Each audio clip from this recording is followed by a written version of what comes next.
அஸ்ஸலாமு அலைக்கும் வரஹ்மத்துல்லாஹி வபரகாத்துஹு. கண்ணியத்திற்கும் பெருமதிப்பிற்கும் உரிய அருமையான சகோதரர்களே, அல்லாஹ் ஜல்ல ஷானுஹு தாலாவுடைய நல்லடியார்களே, எல்லாம் அல்ல அல்லாஹ் ஜல்ல ஷானுஹு தாலாவுடைய மாபெரும் கிருபையாலும் கண்மணி நாயகம் முஹம்மது முஸ்தஃபா ரசூலை கரீம் ஸல்லல்லாஹு அலைஹி வஸல்லம் அவர்களுடைய மேலான துஆ பரக்கத்தை கொண்டும், அதிலும் குறிப்பாக வலிமார்கள், நல்லடியார்கள், நாதாக்கள், ஷைகுமார்களுடைய துஆ பரக்கத்தை கொண்டும், இந்த மஜ்லிஸிலே கூடியிருக்கக்கூடிய உங்கள் அத்துணை பேர்களுடைய துஆ பரக்கத்தை கொண்டும் இந்த 8ஆம் நாள் மஜ்லிஸை துவக்குகிறோம். அல்ஹம்துலில்லாஹ், அல்ஹம்துலில்லாஹ், சும்ம அல்ஹம்துலில்லாஹ். நேற்றைய அறிவிப்பிலே சிலர்களுக்கு புரியவில்லை என்று சொன்னார்கள். மறுபடியும் நாம் அறிவிக்கிறோம் இன்ஷா அல்லாஹ். அதாவது ஒவ்வொரு நாளும் ஹஸ்ரத் அவர்கள் பேசக்கூடிய தலைப்பில் இருந்து ஒரு 1, 2, 3 கேள்விகளை கேள்விக்கணையாக எடுத்து வரக்கூடிய பிறை 28வது பிறையில் இன்ஷா அல்லாஹ் 27ஐ நிறைவு செய்து 28வது பிறையில் நாம் நிறைவு விழா செய்வோம் இன்ஷா அல்லாஹ். வரக்கூடிய பேச்சாளர்களை கண்ணியப்படுத்துதல், ஸ்பான்சர் தந்தவர்களை கண்ணியப்படுத்துதல், இங்கு வருகைந்திருக்கக்கூடிய வந்தவர்களுக்கு கேள்வி வினாடி வினாவை கேள்வி கேட்டு அதற்கு பரிசளிக்க வேண்டும் என்று முடிவு செய்துள்ளோம். அதன் அடிப்படையில் இன்ஷா அல்லாஹ் முதல் 15 கேள்விக்கு சரியான முறையில் பதில் சொல்லக்கூடியவருக்கு 800 திரகம் பெருமானமுள்ள ஒரு வாட்ச், ஸ்விஸ் மேட் குரோனோஸ் என்று சொல்லக்கூடிய ஒரு வாட்சும், 10 கேள்விக்கு பதில் சொல்லக்கூடியவர்களுக்கு அதுக்கு அடுத்ததாக ஒரு ஸ்மார்ட் வாட்சும், 5 கேள்விக்கு பதில் சொல்லக்கூடியவருக்கு அதற்கு அடுத்ததாக ஒரு சிறிய பரிசும், 3 பரிசுகள் வழங்கப்படும். எதன் அடிப்படையில் வழங்கப்படும் என்றால், வருகை இருந்திருக்கக்கூடிய அத்தனை பேர்களுடைய பெயர்களையும் எடுத்து குழுக்கள், அதாவது ஒரு சீட்டில் உள்ளே போட்டு அதில் 3 பேரை தேர்ந்தெடுத்து அவர்களுக்கு அந்த கேள்வியை கேட்கப்படும். ஒருவேளை அவர்கள் அந்த கேள்வியை கேட்கக்கூடியவர்களுக்கு பதிலளிக்க முடியவில்லை என்று சொன்னால், வேறு யாருக்காவது தெரியும் என்று சொன்னால் அவர்கள் கையை உயர்த்தினால் அவர்களிடத்தில் மைக்கை கொடுத்து அவர்களிடத்தில் கேட்கப்படும் இன்ஷா அல்லாஹ். நீங்கள் புரிஞ்சுக்கிட்டே தானே? இன்ஷா அல்லாஹ் தொடர்ந்து வருகை தந்து ஹஸ்ரத் அவருடைய உரையை கேட்டு இன்ஷா அல்லாஹ் அந்த பரிசையும் வெல்லுமாறு உங்களை அன்போடு கேட்டு, இன்றைக்கி சமாதானம் செய்து கொள்ளுதல் என்ற தலைப்பின் கீழே ஹஸ்ரத் அவர்கள் பேசுவார்.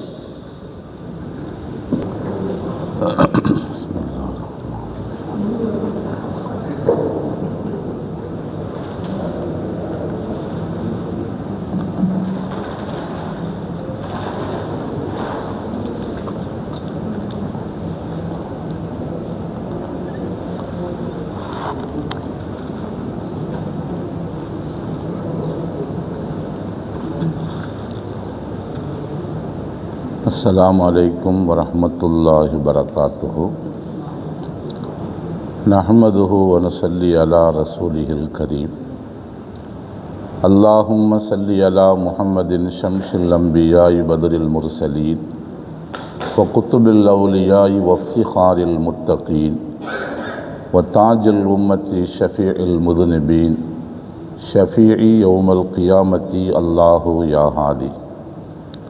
रदीना बिल्लाहि रब्बन व बिल इस्लाम दीनन व बि मुहम्मदिन सल्लल्लाहु अलैहि वसल्लम नबिय्यन व रसूला व बि मुहिय्यिद्दीन अब्दुल क़ादिर जीलानी शेख़ मुर्शिदा. अल्लाहुम्मा सल्लि अला सय्यिदिना मुहम्मदिन व अला आलि सय्यिदिना मुहम्मदिन व बारिक व सल्लिम अलैहि. अऊज़ु बिल्लाहि मिनश शैतानिर रजीम. बिस्मिल्लाहिर रहमानिर रहीम.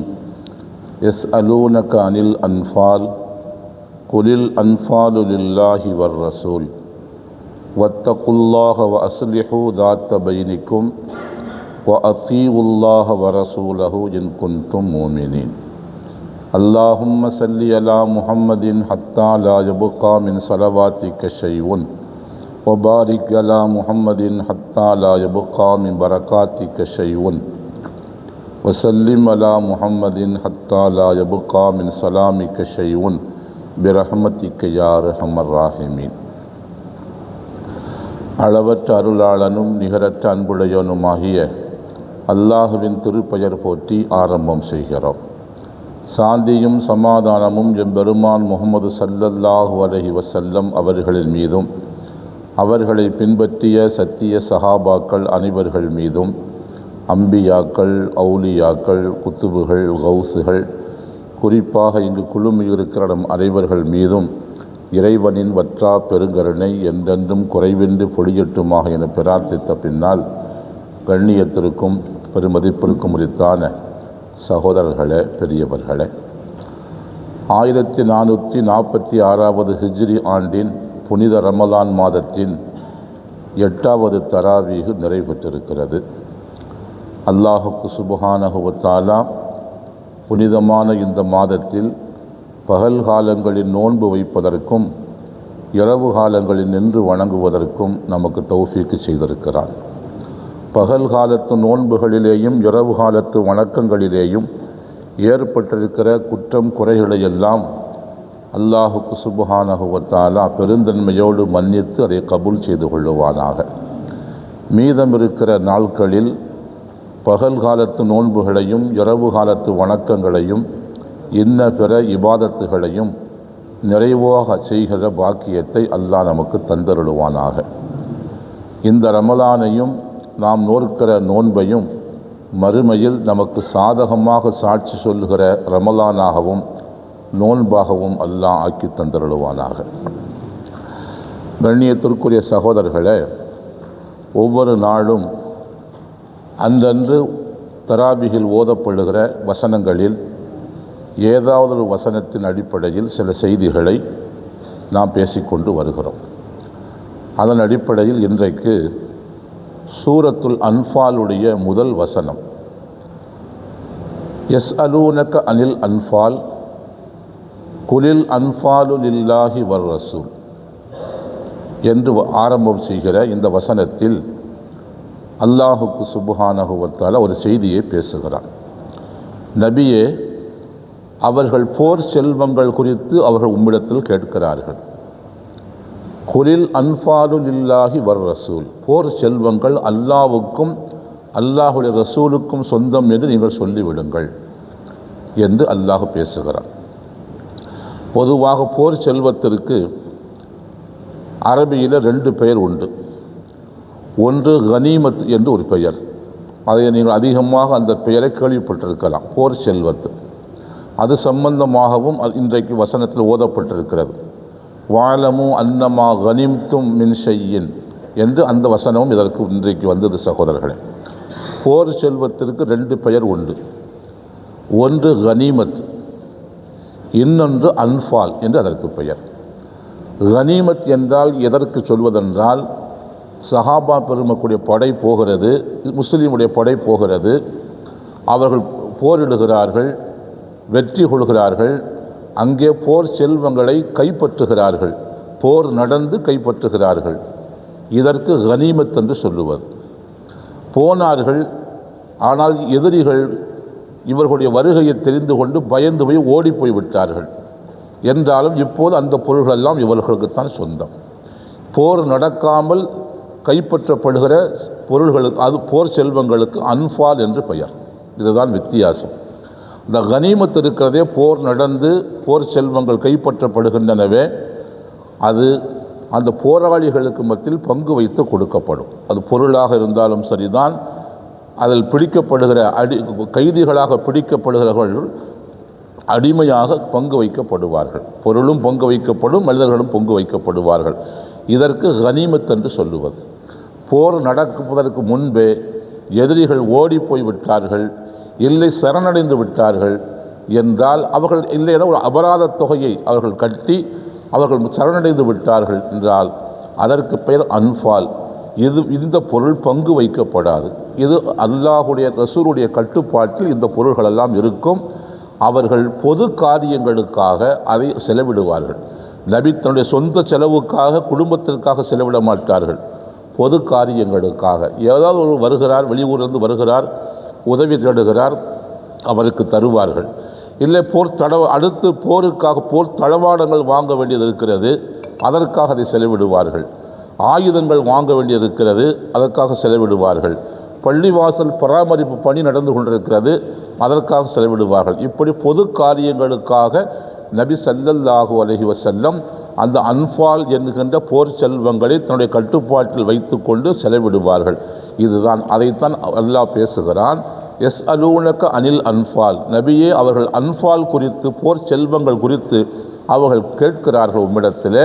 நீங்கள் குலில் அன்ஃபாலு லில்லாஹி வர் ரசூல், போர் செல்வங்கள் அல்லாவுக்கும் ரசூலுக்கும் சொந்தமானது என்று நீங்கள் சொல்லிவிடுங்கள் என்று அல்லாஹ் பேசுகிறான். அடுத்து அல்லாஹ் ஒரு செய்தியை சொல்கிறான், வத்தகுல்லாஹ வ அஸ்லிஹூ தாத்த பைனிக்கும், அல்லாஹ்வை அஞ்சு கொள்ளுங்கள், வ அஸ்லிஹூ தாத்த பைனிக்கும், உங்களுக்கு மத்தியில் ஒருவருக்கொருவர் சண்டையிட்டு சச்சரவு செய்து கொண்டு மனக்கசப்போடு பிரிந்திருப்பார்களேயானால், ஒருவர் பாதிப்பை ஏற்படுத்தி இருப்பார், இன்னொருவர் பாதிக்கப்பட்டிருப்பார், அப்படி யாராவது இருப்பார்களேயானால் அவர்களுக்கு இடையிலே சமாதானம் செய்து வையுங்கள் என அல்லாஹுக்கு சுப்ஹானஹு வ தஆலா பேசுகிறான். அடுத்து வஅத்தீஉல்லாஹ வ அத்தீஉர் ரசூல இன் குன்தும் மூமினீன், நீங்கள் ஈமான் கொண்ட விசுவாசிகளாக மூமின்களாக இருப்பீர்களேயானால் அல்லாஹ்வுக்கும் ரசூலுக்கும் வழிபட்டு நடங்கள், கட்டுப்பட்டு நடங்கள் என்று அல்லாஹுக்கு சுப்ஹானஹு வ தஆலா இன்றைய வசனத்தில் பேசுகிறான். சகோதரர்களே, கண்ணியத்திற்குரிய சகோதரர்களே, இங்கே நாம் இன்றைக்கு செய்ய வேண்டிய முக்கியமான பணி என்னவென்று சொன்னால், இரண்டு பேருக்கு மத்தியில், இரண்டு குடும்பத்திற்கு மத்தியில், இரண்டு குழுக்களுக்கு மத்தியில் இருக்கிற அந்த சண்டைகள், சச்சரவு, பிளவு, பிரிவு இவைகளையெல்லாம் சமாதானம் செய்து வைக்க வேண்டும். ஒருவர் பாதிப்பை ஏற்படுத்தி இருப்பார், இன்னொருவர் பாதிப்புக்கு உள்ளாகி இருப்பார். அப்படிப்பட்டவர்களை, பாதிப்பை ஏற்படுத்தியவர்களை பார்த்து சந்தித்து அவர் செய்த குற்றம் என்ன என்பதை அவர்களுக்கு எடுத்து சொல்லி அதை அவர் ஒத்துக்கொள்ள வைத்து, அவர் இந்த மனிதத்தில் மன்னிப்பு தேடித்தான் ஆக வேண்டும் என்பதை உணர வைத்து, ரெண்டு பேரையும் ஒன்று சேர்த்து வைத்து அவரை இவரிடத்திலே வருத்தம் தெரிவிக்க வைத்து, ரெண்டு பேருக்கு மத்தியில் முறிந்து போயிருக்கிற உறவை சரி செய்து வைக்கிற இந்த பணி இருக்கிறதே, இதை அல்லாஹுக்கு சுப்ஹானஹு வ தஆலா சொல்லுகிறான். அல்லாஹ்வை அஞ்சு கொள்ளுங்கள். ரெண்டு பேர் சண்டையிட்டு கொண்டு அப்படியே இருந்தால் நீங்கள் பார்த்து கொண்டு சும்மா இருக்காதீர்கள். அல்லாஹ்வை அஞ்சி அவர்களுக்கு இடையில் சமாதானம் செய்து வையுங்கள் என அல்லாஹுக்கு சுப்ஹானஹு வ தஆலா அருள்மறையில் பேசுகிறான். சகோதரர்களே, கண்ணியத்திற்குரிய சகோதரர்களே, சமாதானம் செய்து வைக்கிறவர்கள் அல்லாஹ்வை அஞ்ச வேண்டும். ரெண்டு பேருக்கு மத்தியில், ரெண்டு குடும்பத்திற்கு மத்தியில், ரெண்டு குழுக்களுக்கு மத்தியில் ஒற்றுமை ஏற்பட வேண்டும் என்கிற தூய்மையான எண்ணம் இருக்க வேண்டும். அப்படி இருக்குமேயானால் அந்த சமாதானத்திற்கு அல்லாஹ் உதவி செய்வான் என அல்லாஹுக்கு சுப்ஹானஹு வ தஆலா அருள்மறையில் பேசுகிறான். குறிப்பாக கணவன் மனைவிக்கு இடையிலே அப்படி பிரிவு இருக்குமேயானால், ஒருவர் மனம் கசந்து பிரிந்து வாழ்ந்து கொண்டிருப்பார்களேயானால் அவர்களுக்கு மத்தியில் நீங்கள் இஸ்லாஹ் செய்து வையுங்கள், அவருடைய உறவை நீங்கள் என்ன செய்யுங்கள், சேர்த்து வையுங்கள், சமாதானத்தை ஏற்படுத்தி வையுங்கள் என்று சொல்லிவிட்டு அல்லாஹ் சொல்லுகிறான், அந்த கணவன் தரப்பிலே ஒருவர், மனைவியின் தரப்பில் ஒருவர், ரெண்டு பேரும் சேர்ந்து பேச வேண்டும், ரெண்டு பேருக்கு மத்தியில் இணக்கத்தை ஏற்படுத்த வேண்டும்.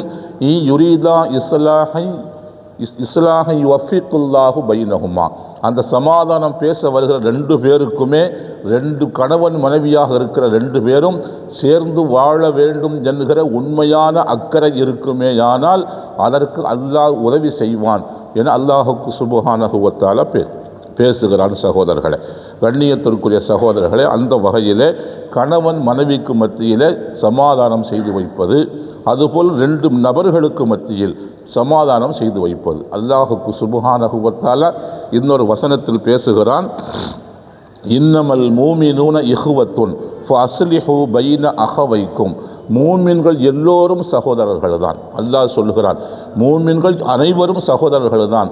அவன் எந்த ஊரை சார்ந்தவராக இருக்கட்டும், எந்த நாட்டை சார்ந்தவராக இருக்கட்டும், எந்த இனத்தை சார்ந்தவராக இருக்கட்டும், எந்த மொழியை பேசுகிறவராக இருக்கட்டும், யாராக இருந்தால் மூமின் என்று சொன்னால் லா இலாஹா இல்லல்லா முஹம்மது ரசூலுல்லா, வணக்கத்திற்குரியவன் அல்லாஹுவை தவிர வேறு யாரும் இல்லை, முஹம்மது ஸல்லல்லாஹு அலைஹி வஸல்லம் அவர்கள் அல்லாஹ்வின் இறுதி திருத்தூதராக இருக்கிறார்கள் என்று யாரெல்லாம் ஈமான் கொண்டிருக்கிறார்களோ இவர்கள் அனைவரும் சகோதரர்கள்தான்.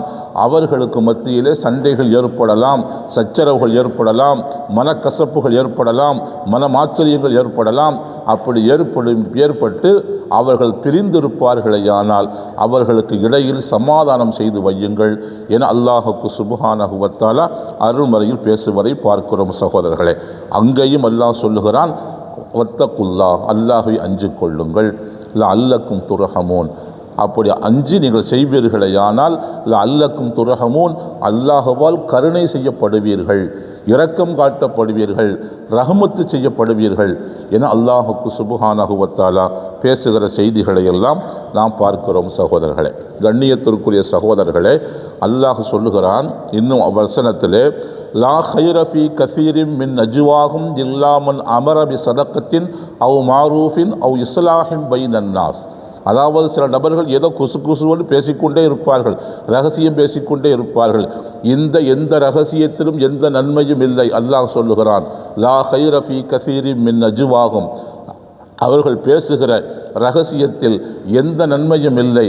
ஆனால் ஒரு நன்மையை ஏவுவதற்காக, ஒரு தர்மம் செய்வதற்காக, ரெண்டு பேருக்கு மத்தியில் இணக்கத்தை ஏற்படுத்துவதற்காக அவர்கள் செய்வார்களே, அதற்காக பேசுகிறார்களே, இந்த ரகசியத்தை தவிர வேறு எந்த ரகசியத்திலேயும் எந்த நன்மையும் இல்லை என்று அல்லாஹுக்கு சுப்ஹானஹு வ தஆலா அருள்மறையில் பேசிவிட்டு சொல்கிறான், ஒமை யஃஅல் ذَلِكَ ابْتِغَاءَ مَرْضَاتِ اللَّهِ, அல்லாஹுடைய பொருத்தத்தை நாடி யார் இதுபோன்று இணக்கத்தை மக்களுக்கு மத்தியில் ஏற்படுத்துகிறார்களோ, ஃபஸௌஃப நுஅ்தீஹி அஜ்ரன் அதீமா, அத்தகைய மக்களுக்கு மகத்தான கூலியை நாம் நம்முடைய புறத்தில் இருந்து நாம் கொடுப்போம் என்று அல்லாஹுக்கு சுப்ஹானஹு வ தஆலா சமாதானம் செய்து வைப்பவர்களுக்கு மகத்தான கூலி இருக்கிறது, அது அல்லாஹ்வின் புறத்தில் இருந்து அது கொடுக்கப்படும் என்றும் அல்லாஹுக்கு சுப்ஹானஹு வ தஆலா பேசுவதை நாம் பார்க்கிறோம். சகோதரர்களே, கண்ணியத்திற்குரிய சகோதரர்களே, அப்படி சமாதானம் செய்து வைப்பதற்காக கணவன் மனைவிக்கு மத்தியில்,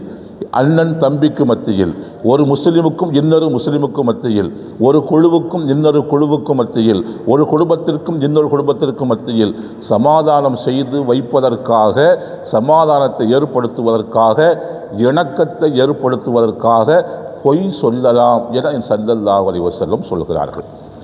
அப்படி ஒரு மனிதன் பொய் சொல்லி இரண்டு குடும்பத்தை ஒன்று சேர்த்து வைத்தான், ரெண்டு நபரை ஒன்று சேர்ந்து, இப்போ கணவனும் மனைவியும் பிரிந்திருக்கிறார்கள்.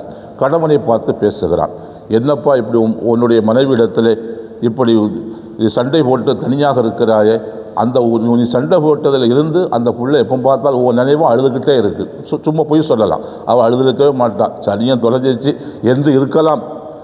ஆனால் என்ன சொல்லலாம், இப்படி பொய் சொல்லலாம், எப்போ பார்த்தாலும் உன் நினைவாகவே அழுதுகிட்டு இருக்கான் என்று சொல்லலாம். அது உண்மையாக இருக்காது, பொய்யாகத்தான் இருக்கும். இப்படி பொய் சொல்லலாம்.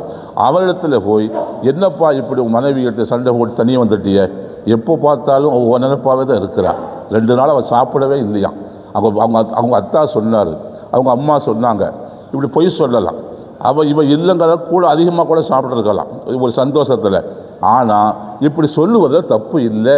நபி ஸல்லல்லாஹு அலைஹி வஸல்லம் சொல்லுகிறார்கள், லைஸல் கذாபுல்லதி யுஸ்லிஹு பைனன் நாஸ். லைஸல், நபி சொல்கிறார்கள், 2 பேருக்கு மத்தியில் இணக்கத்தை ஏற்படுத்துவதற்காக ஒருவன் பொய் சொல்கிறவன் பொய்யன் அல்ல என ஸல்லல்லாஹு அலைஹி வஸல்லம் சொன்ன செய்தி கண்ணியத்திற்குரிய சகோதரர்களே புகாரியில் பதிவு செய்யப்பட்டிருக்கிறது. சகோதரர்களே, 2 பேருக்கு மத்தியில், இல்லை 2 குடும்பத்துக்கு மத்தியில், கணவன் மனைவி மத்தியில் சமாதானத்தை ஏற்படுத்துவதற்காக, பிரிந்திருக்கிற 2 பேரை ஒன்று சேர்ப்பதற்காக, இணக்கத்தை ஏற்படுத்துவதற்காக இப்படி ஒரு பொய்யை சொன்னால் அது குற்றமாக ஆகாது. அவனை பொய்யன் என்று அவனை கருதப்பட மாட்டான் என ஸல்லல்லாஹு அலைஹி வஸல்லம் சொன்ன செய்திகளை எல்லாம் பார்க்கிறோம். சகோதரர்கள், இங்கே நாம் சிந்திக்க வேண்டிய ஒரு செய்தி என்னவென்று சொன்னால், பொய் என்பது இஸ்லாத்தை பொறுத்த வரைக்கும் அவ்வளவு லேசான பாவம் அல்ல. அதை நாம் தெரிந்து கொள்ள வேண்டும். அப்படி அது மிகப்பெரிய ஒரு பாவமாக முஸ்லீமுடைய பண்பு அல்ல என்று ஸல்லல்லாஹு அலைஹி வஸல்லம் சொல்வார்கள். பொய் என்பது முஸ்லீமுடைய பண்பு அல்ல, முஸ்லீமுடைய குணம் அல்ல. பொய் சொல்லுகிறவன் அவன் முழுமையான முஸ்லீம் அல்ல, மூமின் அல்ல என்று அல்லாஹ்வின் தூதர் ஸல்லல்லாஹு அலைஹி வஸல்லம் சொல்கிறார்கள். அப்படியானால் அப்படிப்பட்ட ஒரு பொய், ஒரு பெரும் பாவமாக கருதப்படுகிற ஒரு பொய்யை கூட நீங்கள் சொல்லி 2 பேரை சமாதானம் செய்ய முடியுமானால் அதற்காக இதை பயன்படுத்தி கொள்ளுங்கள் என்று ஸல்லல்லாஹு அலைஹி வஸல்லம் சொல்கிறார்கள். அதற்காக இந்த அனுமதியை யாரும் மானாவாரியாக பயன்படுத்தி விடக்கூடாது. எடுத்ததுக்கெல்லாம் பொய் சொல்லிய அதுவே ஒரு பழக்கமாக நமக்கு ஆகிவிடவும் கூடாது. சகோதரர்களே, கண்ணியத்திற்குரிய சகோதரர்களே, அல்லாஹ்வின் தூதர் ஸல்லல்லாஹு அலைஹி வஸல்லம் அவர்களிடத்தில் கேட்கப்பட்ட சஃப்வான் இப்னு சலீம் ரலியல்லாஹு தஆலா அவர்கள் ரிவாயத்து செய்கிறார்கள். இமாம் பைஹக்கியுடைய ஷுஅபுல் ஈமானிலே இந்த செய்தி பதிவு செய்யப்பட்டிருக்கிறது. அல்லாஹ்வின் தூதரிடத்தில் ஒருவர் கேட்டார், யா ரசூலல்லாஹ், யகூனுல் முஃமினு ஜபானன், மூமின் கோழையாக இருப்பானா என்று கேட்டார்கள். ஸல்லல்லாஹு அலைஹி வஸல்லம் ஒரு கேட்கிறார், மூமின் கோழையாக இருப்பானா என்று கேட்டபோது ஸல்லல்லாஹு அலைஹி வஸல்லம் சொன்னார்கள், சில நேரங்கள் அப்படி கோழையாகவும் அவன் ஆகி விடுவான் என்று ஸல்லல்லாஹு அலைஹி வஸல்லம் சொன்னார்கள். ரெண்டாவது அவர் கேட்டார், யகூனுல் முஃமினு பகீலன், மூமின் கஞ்சனாக இருப்பானா என்று கேட்டபோது நபி ஸல்லல்லாஹு அலைஹி வஸல்லம் கது யகூனு தாலிக, சில நேரங்களில் அப்படியும் அவன் கஞ்சனாகவும் இருப்பான் என்று ஸல்லல்லாஹு அலைஹி வஸல்லம் சொன்னார்கள். மூன்றாவதாக அவர் கேட்கிறார், யகூனுல் முஃமினு கذாபன், மூமின் பொய் சொல்லுவானா, பொய்யனாக இருப்பானா என்று கேட்டபோது ஸல்லல்லாஹு அலைஹி வஸல்லம் மூமின் பொய்யனாக இருக்க மாட்டான், பொய் சொல்கிறவன் மூமினாக இருக்க மாட்டான் என ஸல்லல்லாஹு அலைஹி வஸல்லம் சொன்னார்கள். சகோதரர்கள், ஏனென்று சொன்னால் ரெண்டு பேருக்கு மத்தியிலே சமாதானம் செய்து வைப்பதற்கு அதை ஒரு பொய்யை பயன்படுத்தலாம் என்று சொல்வதால் பொய் என்பது லேசான பாவம் என்பதாக நாம் கருதி கொள்ளக்கூடாது. அது எவ்வளவு கண்டிக்கத்தக்க ஒரு பாவம் என்பதையும், அது மூமினுடைய தன்மை அல்ல, மூமினுடைய பண்பு அல்ல என ஸல்லல்லாஹு அலைஹி வஸல்லம் சொன்னார்கள். கோழைத்தனமும் அது இழிவானது தான், கஞ்சத்தனமும் இழிவானது தான். என்றாலும் அது அப்படி கூட சிலத்தில் இருந்து விட்டால் பரவாயில்லை, ஆனால் பொய்யவனாக இருக்க மாட்டான் மூமின் என ஸல்லல்லாஹு அலைஹி வஸல்லம் சொன்ன செய்தி இமாம் பைஹக்கியுடைய ஷுஅபுல் ஈமானில் பதிவு செய்யப்பட்டிருக்கிறது. சகோதரர்களே, கண்ணியத்திற்குரிய சகோதரர்களே, அப்படியானால் அது மூமினுடைய குணம் அல்ல என்றால் அது யாருடைய குணம்? புகாரியிலே ஹதீஸ் பதிவு செய்யப்பட்டிருக்கிறது. அபூ ஹுரைரா ரலியல்லாஹு தஆலா சொல்கிறார்கள், ஆயத்துல் முனாஃபிகி ஸலாஸத்துன், நயவஞ்சகனின் அடையாளம் 3 நபி சொல்கிறார்கள். ஒரு நயவஞ்சகன் என்பதற்கு அடையாளம் 3 அடையாளம் இருக்கிறது. 3 தன்மை ஒருவரிடத்தில் இருந்தால் அவன் நயவஞ்சகன் என்று முடிவு செய்து கொள்ளலாம். நபி ஸல்லல்லாஹு அலைஹி வஸல்லம் முதல் சொன்னார்கள், இதா ஹத்தஸ கதிப, அவன் பேசுகிற போது பொய் பேசுவான். இதுதான் முதல் அடையாளம். ஒருவன் பொய் பேசுகிறான் என்றால் அவன் நயவஞ்சகன், பொய்யன் என்று ஸல்லல்லாஹு அலைஹி வஸல்லம் சொன்னார்கள். அதற்கு அடுத்து நபி சொன்னார்கள், இதா வஅத அஹ்லஃப, வாக்களித்தால் அதற்கு மாறு செய்வான்.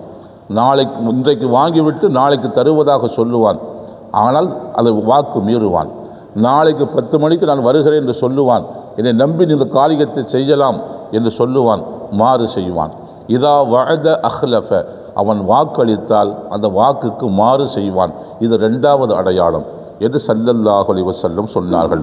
3வது அடையாளம் இதஉத்துமின ஹான, அவளிடத்தில் ஒரு பொருளை அடைக்கலமாக அமானிதமாக கொடுத்து வைத்து நாளைக்கு வாங்கி கொள்கிறேன் வைத்துக்கொள் என்று அமானிதமாக கொடுப்பீர்களேயானால் அவன் மோசடி செய்து விடுவான் என ஸல்லல்லாஹு அலைஹி வஸல்லம் 3 பண்புகளை சொன்னார்கள்.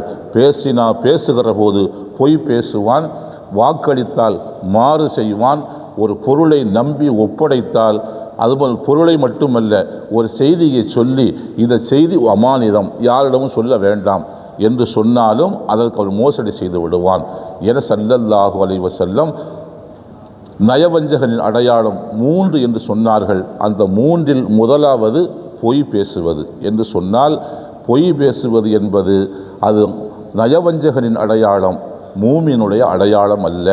நயவஞ்சகனின் பண்பு மூமினுடைய பண்பு அல்ல. அப்படி இருந்தும் கூட அல்லாஹ்வின் தூதர் ஸல்லல்லாஹு அலைஹி வஸல்லம் இப்படி நயவஞ்சகனுடைய முனாஃபிக்கினுடைய பண்பாக இருக்கிற அந்த பொய் சொல்லுதல் என்பதை கூட 2 பேருக்கு மத்தியில் இணக்கத்தை ஏற்படுத்துவதற்கு நீங்கள் பயன்படுத்தினால் இணக்கத்தை ஏற்படுத்த முடியும் என்றால் நீங்கள் அப்படியாவது நீங்கள் என்ன செய்யுங்கள், 2 பேருக்கு மத்தியில் இணக்கத்தை ஏற்படுத்தி வையுங்கள். 2 முஸ்லிம் பிரிந்திருக்கக்கூடாது. ரெண்டு குடும்பம் பிரிந்திருக்கக்கூடாது, கணவன் மனைவி பிரிந்திருக்கக்கூடாது. எல்லோரும் இணக்கமாகத்தான் இருக்க வேண்டும், எல்லோரும் இணங்கி போக வேண்டும். அதற்கு உங்களால் என்ன பாடுபட முடியுமோ அதற்கு பாடுபடுங்கள்.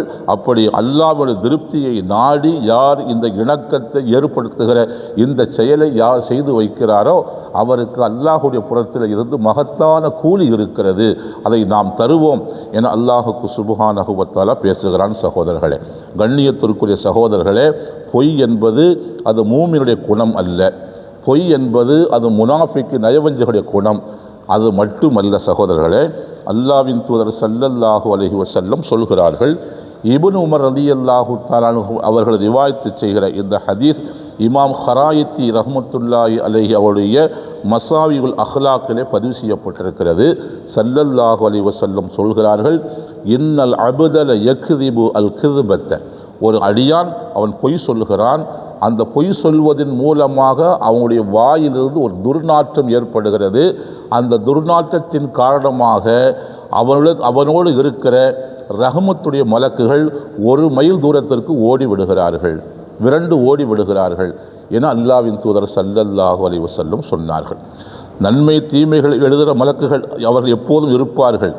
அது தவிர்த்து ஒவ்வொரு மனிதனோடும் அவனை பாதுகாப்பதற்காக அல்லாஹுக்கு சுப்ஹானஹு வ தஆலா ரஹமத்துடைய மலக்குகளை வைத்திருக்கிறான். பலாய் முசீபத்துகள் அண்டி விடாமல், ஆபத்துகள் வராமல். நாம் எத்தனையோ தடவைகள் நாம் சில நேரம் பார்த்துருப்போம். ஏதோ ஒரு ஆபத்தான ஒரு கட்டத்திற்கு போய் அந்த மயிரலையில் உயிர் தப்பி வந்திருப்போம். இப்படியெல்லாம் நாம் நடப்பதை பார்க்கிறோம் இல்லையா? இதுவெல்லாம் என்னவென்று சொன்னால், அல்லாஹ் ரஹமத்துடைய மலக்குகளை ஒவ்வொரு மனிதனுக்கும் சாட்டி இருக்கிறான். அவர்கள் இது போன்ற சமயங்களில் பாதுகாக்கிறார்கள். அதை குர்ஆன் பேசுகிறது. லஹு முஅக்கிபாத்தும் மின் பைனி யதைஹி வ மின் கல்ஃபிஹி யஹ்ஃபதுனஹு மின் அம்ரில்லாஹ், அவனை அண்டி சில மலக்குமார்கள் இருக்கிறார்கள்.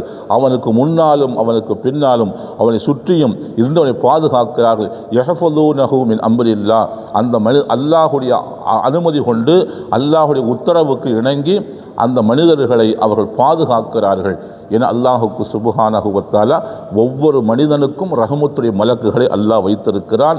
அவர்கள் பலாய் முசீபத்துகள் விபத்துகள் போன்றவைகளிலிருந்து ஆபத்துகளிலிருந்து அந்த மனிதனை பாதுகாத்து கொண்டே இருக்கிறார்கள். ஏனென்றால் நாம் படுத்து தூங்கி விடுகிறோம். என்ன நடக்கிறது யாருக்கு தெரியும்? முழித்து கொண்டிருக்கிற போதே தெரியவில்லை. பின்னால் ஏதாவது நடந்தால் தெரியாது, முன்னால் நடந்தால்தான் தெரியும். நமக்கு பின்னாலே ஏதாவது நடந்தால் நம்ம என்ன தெரியும்? அப்படி தூங்கிக் கொண்டிருக்கும், எதுவுமே தெரியாது. அப்போதும் கூட அல்லாஹுக்கு சுப்ஹானஹு வ தஆலா மலக்குகளை அல்லாஹ் வைத்திருக்கிறான், நம்முடைய பாதுகாப்புக்காக வைத்திருக்கிறான் என்று குர்ஆன் பேசுகிறது. லஹு முஅக்கிபாத்தும் மின் பைனி யதைஹி வ மின் கல்ஃபிஹி யஹ்ஃபதுனஹு மின் அம்ரில்லாஹ், ஒவ்வொரு மனிதனுக்கும் அப்படி அவனை அண்டி அவனோடு சேர்ந்து சில மலக்குகள் இருக்கிறார்கள். அவர்களை நாம் ஏற்படுத்தி வைத்திருக்கிறோம். அவனுக்கு முன்னாலும் அவனுக்கு பின்னாலும் அவனை சுற்றி சகல திசைகளிலும் வைத்திருக்கிறோம். யஹ்ஃபதுனஹு மின் அம்ரில்லாஹ், அல்லாஹ்வின் உத்தரவு கொண்டு அவனை அவர்கள் பாதுகாக்கிறார்கள் என அல்லாஹுக்கு சுப்ஹானஹு வ தஆலா அருள்மறையில் பேசுகிறான். சகோதரர்களே, அப்படிப்பட்ட அந்த கிராமன் காத்திபின் என்று நன்மை தீமைகள் எழுதுகிற மலக்கள் எப்போதும் இருப்பார்கள். ஆனால் ஒரு மனிதன் பொய் சொல்கிற போது அவனுடைய வாயிலிருந்து ஒரு நாற்றம் ஏற்படுது, பொய்யால் ஏற்படுகிற நாற்றம். அந்த நாற்றத்தை தாங்க முடியாமல், அந்த வீச்சத்தை தாங்க முடியாமல் அவனை சுற்றி இருக்கிற ரஹமத்துடைய மலக்குகள் 1 மைல் தூரத்திற்கு ஓடி போய் விடுகிறார்கள், விரண்டு ஓடி விடுகிறார்கள் என அல்லாஹ்வின் தூதர் ஸல்லல்லாஹு அலைஹி வஸல்லம் சொன்ன செய்தி மசாயிவுல் அஹ்லாக்கிலே பதிவு செய்யப்பட்டது. சகோதரர்களே, அப்படியானால் பொய் என்பது எவ்வளவு மோசமான மிகப்பெரிய பாவம் என்பதை நாம் கவனத்தில் கொள்ள வேண்டும்.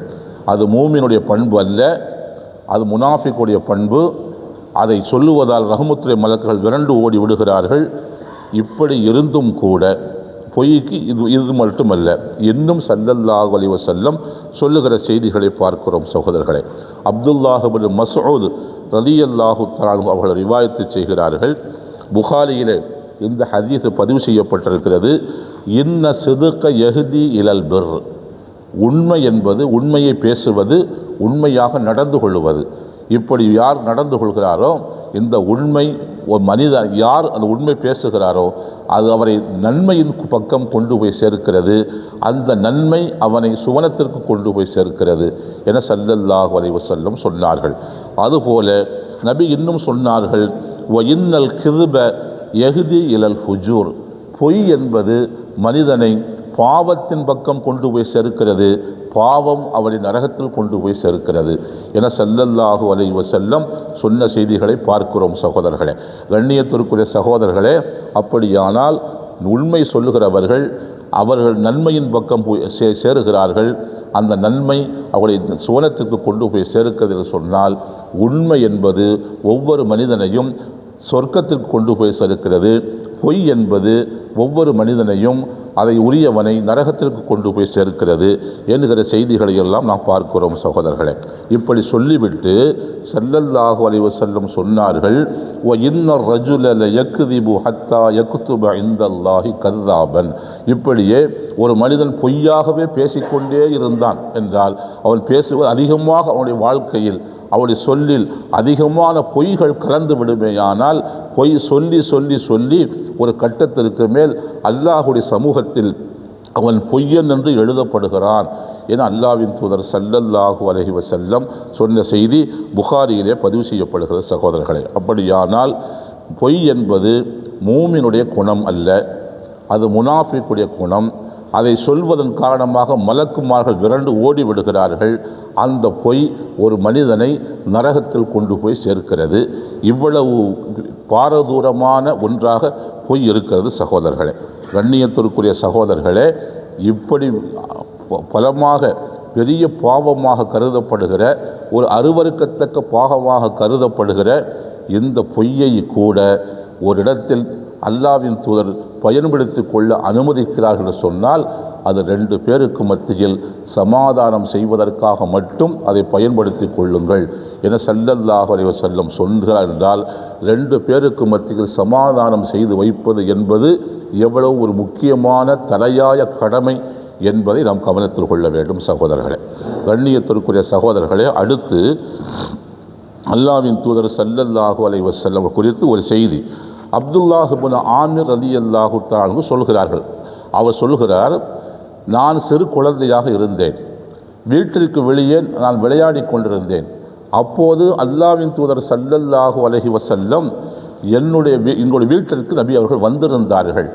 நான் வீட்டிற்கு வெளியே வீதியில் விளையாடி கொண்டிருக்கிற போது என்னை அழைப்பதற்காக என்னுடைய தாய் சொன்னார், என்னுடைய தாய் அழைத்தார், ஹா தஆல் உஅதீக, இதோ உங்க வா, உனக்கு ஒரு பொருள் வைத்திருக்கிறேன், தின்பண்டம் வைத்திருக்கிறேன், அதை நான் தருகிறேன் என்று அவர் சொன்னார். பொதுவாக குழந்தைகள் வீட்டிற்கு வெளியே வீதியில் விளையாடி கொண்டிருக்கிற போது விளையாட்டு கவனத்தில் இருப்பார்கள், விளையாட்டு ருசியிலே இருப்பார்கள், கூப்பிட்டால் அவ்வளவு சீக்கிரம் வரமாட்டார்கள். இதுவெல்லாம் இயல்பாக உள்ள ஒன்றுதான்.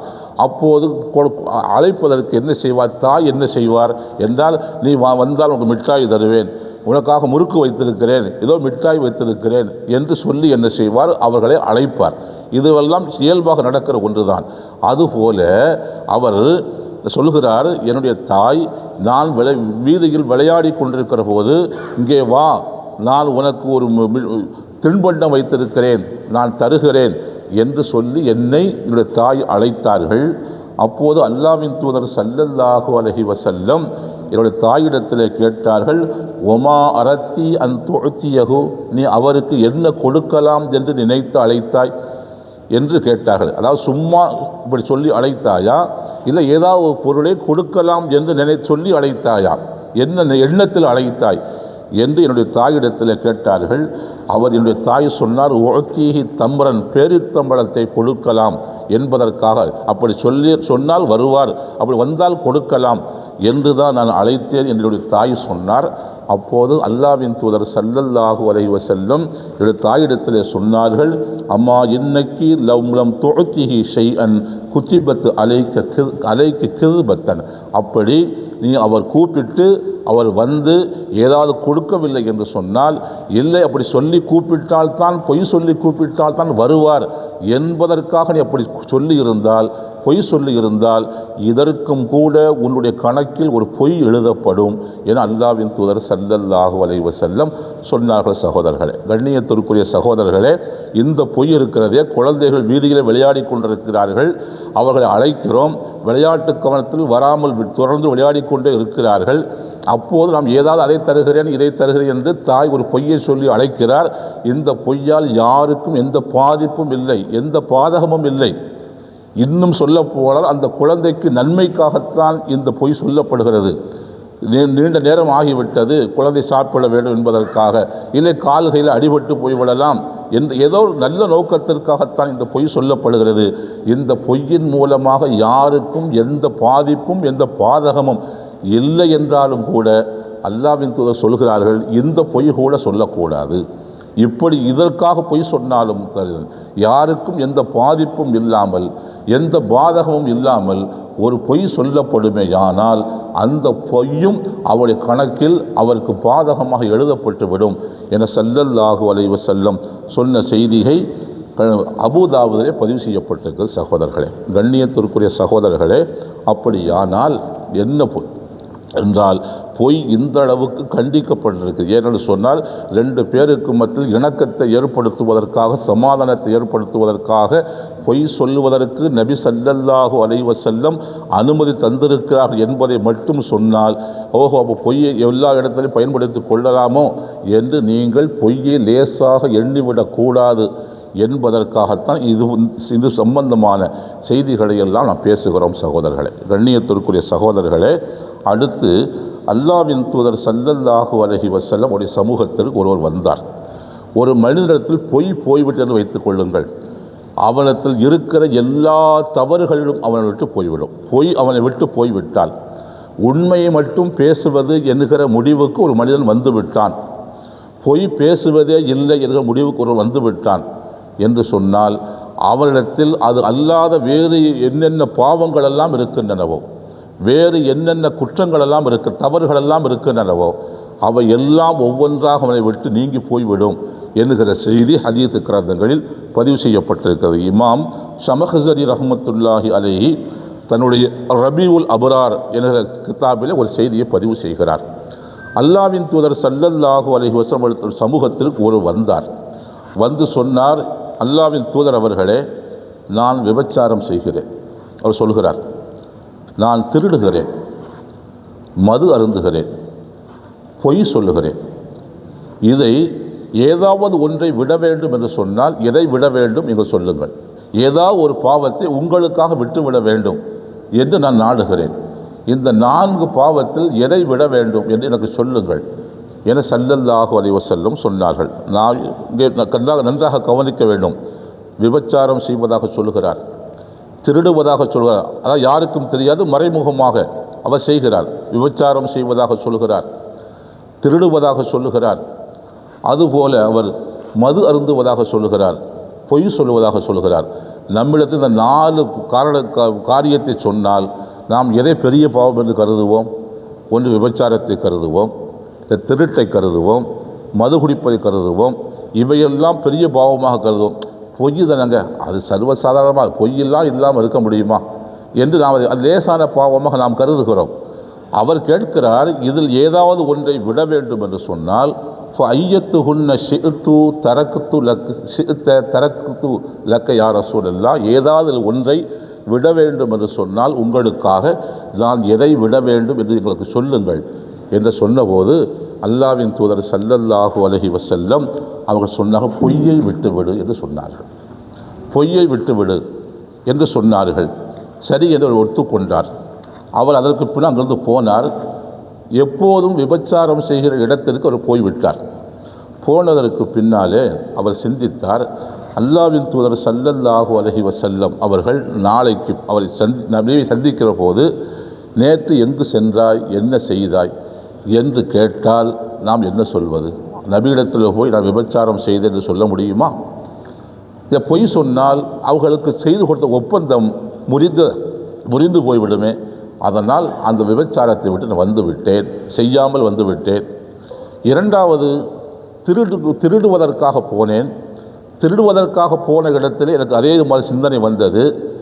இது சம்பந்தமாக நபி கேட்டால், ஆமாம் திருடினேன் என்று சொன்னால் நம்முடைய கையை வெட்டி விடுவார்கள். இல்லை திருடவில்லை என்று சொன்னால் நாம் செய்து கொண்ட ஒப்பந்தத்தை முறித்ததாக ஆகிவிடும். அதனால் திருடாமல் வந்துவிட்டேன். மது அருந்துவதற்காகவும் போனேன், இதேபோல் சிந்தனை வந்தது, அதையும் விட்டுவிட்டேன். அந்த பொய்யை விட்ட காரணத்தால் என்னிடமிருந்த எல்லா பாவங்களும் ஒவ்வொன்றாக விடுபட்டு போய்விட்டன. எல்லா பாவங்களிலிருந்தும் நான் என்ன செய்து விட்டேன், விடுதலை பெற்று வந்துவிட்டேன் என்று அவர் சொல்லுகிற செய்திகளை நாம் பார்க்கிறோம் சகோதரர்களே, கண்ணியத்திற்குரிய சகோதரர்களே. அதனால் அல்லாஹ்வின் தூதர் ஸல்லல்லாஹு அலைஹி வஸல்லம் சொல்கிறார்கள், நீங்கள் ஏனென்று சொன்னால் ஒரு மனிதன் பொய்யை விட்டுவிட்டான் என்று சொன்னால் அவரிடத்தில் உள்ள எல்லா பாவங்களும் விடுபட்டு போய்விடும். அந்த அளவிற்கு எல்லா பாவங்களையும் நம்மிடத்திலே விடுபடாமல் பாதுகாக்கிற ஒரு தீய குணம் ஒன்று உண்டு என்றால் அது பொய் தான்.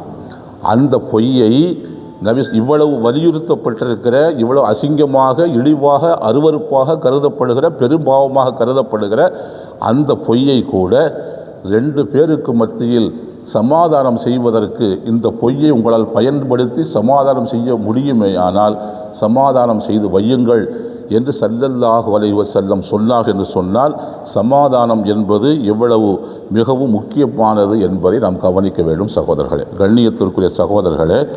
ஏன் ஸல்லல்லாஹு அலைஹி வஸல்லம் அப்படி சொல்லுகிறார் என்று சொன்னால், ஒரு செய்தி முஸ்ததர்க் ஹாக்கிமிலே பதிவு செய்யப்பட்டிருக்கிறது. நான் சுருக்கமாக முடிக்கிறேன், அடுத்து ஆலிமிசாக பேச இருக்காங்க, நான் சுருக்கமாக முடிக்கிறேன். அதாவது என்னவென்று சொன்னால், ஸல்லல்லாஹு அலைஹி வஸல்லம் ஒரு செய்தியை சொன்னார்கள். அனஸ் இப்னு மாலிக் ரலியல்லாஹு தஆலா அன்ஹு அவர்கள் சொல்கிற செய்தி முஸ்ததரக் அல் ஹாக்கிமிலே பதிவு செய்யப்பட்டிருக்கிறது. அல்லாஹ்வின் தூதர் எங்களோடு உட்கார்ந்திருந்தார்கள். அப்போது நபி அவர்கள் சிரித்தார்கள். அவர்களுடைய கடவாய்ப்புகள் தெரிந்தது. அந்த அளவுக்கு சிரித்தார்கள். உமர் இப்னு கத்தாப் ரலியல்லாஹு தஆலா கேட்டாங்க, மா அல்ஹக்க யா ரசூலல்லாஹ் பி அபி அன்த உம்மி, என்னுடைய தாயும் என்னுடைய தந்தையும் உங்களுக்கு அர்ப்பணமாகட்டும், எதற்காக நீங்கள் சிரித்தீர்கள், உங்களை சிரிக்க வைத்தது எது என்று அவர் கேட்டார். அப்போது ஸல்லல்லாஹு அலைஹி வஸல்லம் சொன்னார்கள், மறுமை நாளையில் நடக்கிற ஒரு நிகழ்ச்சியை சொல்கிறார்கள். ரஜுலானி மின் உம்மத்தி ஜுஸயா பைன எதை ரப்பில் இஸ்ஸத், கண்ணியமிக்க ரப்புனுடைய விசாரணை மன்றத்தில் 2 பேர் என்னுடைய அடியார்கள், என்னுடைய உம்மத்தைச் சேர்ந்த 2 அடியார்கள் முழந்தாளிட்டு நிற்கிறார்கள். அப்போது அல்லாஹுக்கு சுப்ஹானஹு வ தஆலா அவர்களை விசாரணை செய்கிறான். ஒருவர் சொல்லுகிறார், யா அல்லாஹ், இவன் உலகத்தில் எனக்கு அநீதம் செய்து விட்டான், அதற்கு பகரமாக இப்பகரம் எனக்கு வாங்கி கொடு என்று அவர் கேட்கிறார். அல்லாஹுக்கு சுப்ஹானஹு வ தஆலா இந்த மனிதனை பார்த்து சொல்கிறான், நீ உலகத்தில் அவனுக்கு எந்த அளவுக்கு அநீதம் செய்தாயோ அதற்கு பகரத்தை இந்த உலகத்திலே கொடு என்று சொல்லப்படுகிறது. அங்கே எதை கொடுப்பது?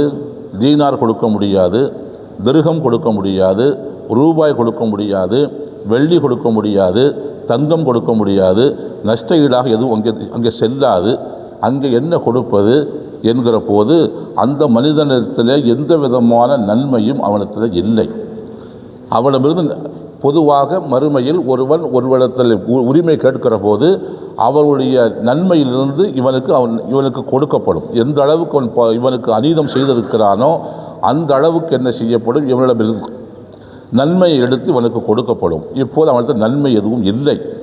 இந்த நிலையில் நன்மை எதுவும் இல்லையே என்று சொல்லுகிற போது என்ன சொல்கிறான் இந்த மனிதன், இவன் என்ன சொல்கிறான், எப்போ அவனுக்கு எது நன்மையுமே இல்லையே கொடுப்பதற்கு என்று சொல்லுகிற போது அவனுக்கு நன்மை இல்லாமல் போனால் என்ன, என்னுடைய பாவத்திலிருந்து கொஞ்சத்தை எடுத்து அவனுக்கு கொடு என்று அவன் சொல்கிறான். என்னுடைய பாவத்திலிருந்து அவன் எந்த அளவுக்கு எனக்கு அநீதம் செய்தானோ அந்த அளவுக்கு நீ கொடுத்து விடு என்று சொல்லுகிறான் என்று இந்த காட்சியை விவரிக்கிற போது அல்லாஹ்வின் தூதர் ஸல்லல்லாஹு அலைஹி வஸல்லமுடைய கண்களது கண்ணீர் தாரை தாரையாக ஊற்றுகிறது.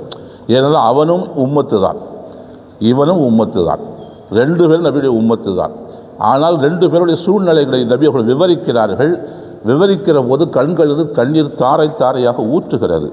அப்போது ஸல்லல்லாஹு அலைஹி வஸல்லம் சொல்கிறார்கள் சஹாபாக்களை பார்த்து, இன்ன ذَلِكَ لَيَوْمٌ அதீம், இது லேசான நாள் அல்ல, அது மகத்தான நாள், யாரும் யாருக்கும் எந்த உதவியும் செய்துவிட முடியாத அப்படிப்பட்ட நாள் என்று அல்லாஹுக்கு அந்த நாளை பற்றி ஸல்லல்லாஹு அலைஹி வஸல்லம் சொல்லிவிட்டு சொல்கிறார்கள், ஒவ்வொரு மனிதனும் மறுமையில் யார் மீதாவது நம்முடைய பாவத்தை போட்டுவிட்டு நாம் தப்பித்து விடலாமா என்று தான் ஒவ்வொரு மனிதனும் நினைத்து கொண்டிருப்பான்.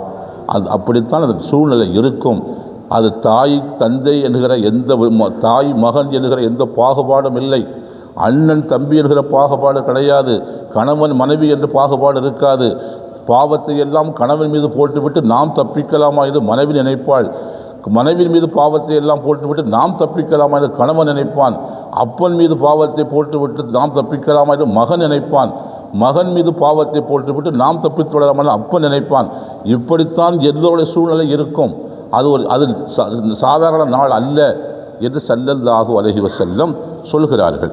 சொல்லிவிட்டு அதற்கு பின்னால் அல்லாஹுக்கு சுப்ஹானஹு வ தஆலா அந்த பாதிக்கப்பட்ட எனக்கு உரிமை கொடு, பகரம் கொடு என்று கேட்கிறானே, அந்த மனிதனை பார்த்து சொல்லுகிறான், நீ சுவனத்தை பார் என்று சொல்லுகிறான். சுவனத்தை பார்க்கிறான். அங்கு ஒரு மிகப்பெரிய தங்கத்தால் ஆன ஒரு பட்டணம் இருக்கிறது. முத்துக்கள் பதிக்கப்பட்ட தங்கத்தால் செய்யப்பட்ட ஒரு மிக மாளிகை இருக்கிறது. அந்த மாளிகையை பார்க்கிறான்.